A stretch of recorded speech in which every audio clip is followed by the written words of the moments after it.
সুস্বাগতম সবাইকে। আশা করি আমার সকল বন্ধুরা সব ভালো আছো।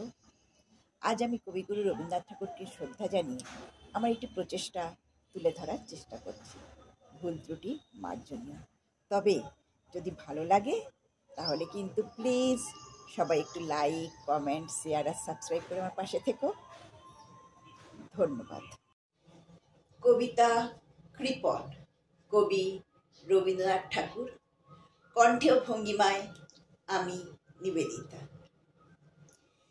ভিক্ষা করে ফিরতেছিলেন গ্রামের পথে পথে, তুমি তখন চলেছিলে তোমার স্বর্ণরথে। অপূর্ব এক স্বপ্ন সম লাগতেছিল চক্ষে মম। কি বিচিত্র শোভা তোমার, কি বিচিত্র সাজ। আমি মনে ভাবতেছিলেন এ কোন মহারাজ। আজি শুভ ক্ষণে রাত পোহালো, ভেবেছিলেন তবে আজ আমারে দাঁড়ে দাঁড়ে ফিরতে নাহি হবে।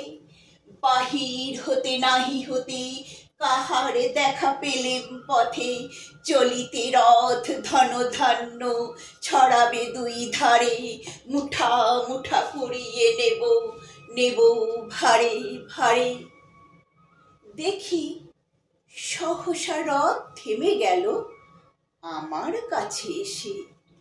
আমার মুখ পানে চেয়ে নামলে তুমি হেসে। দেখে মুখের প্রসন্নতা জড়িয়ে গেল সকল ব্যথা। হেনকালে কিসের লাগি তুমি অকস্মাৎ আমায় দাও গো কিছু বলে বাড়িয়ে দিলে হাত। মরি এই কি কথা রাজাধিরাজ, আমায় দাও গো কিছু। শুনে ক্ষণকালের তরে রইনু মাথা নিচু। তোমার কি বা অভাব আছে ভিখারি ভিক্ষুকের কাছে।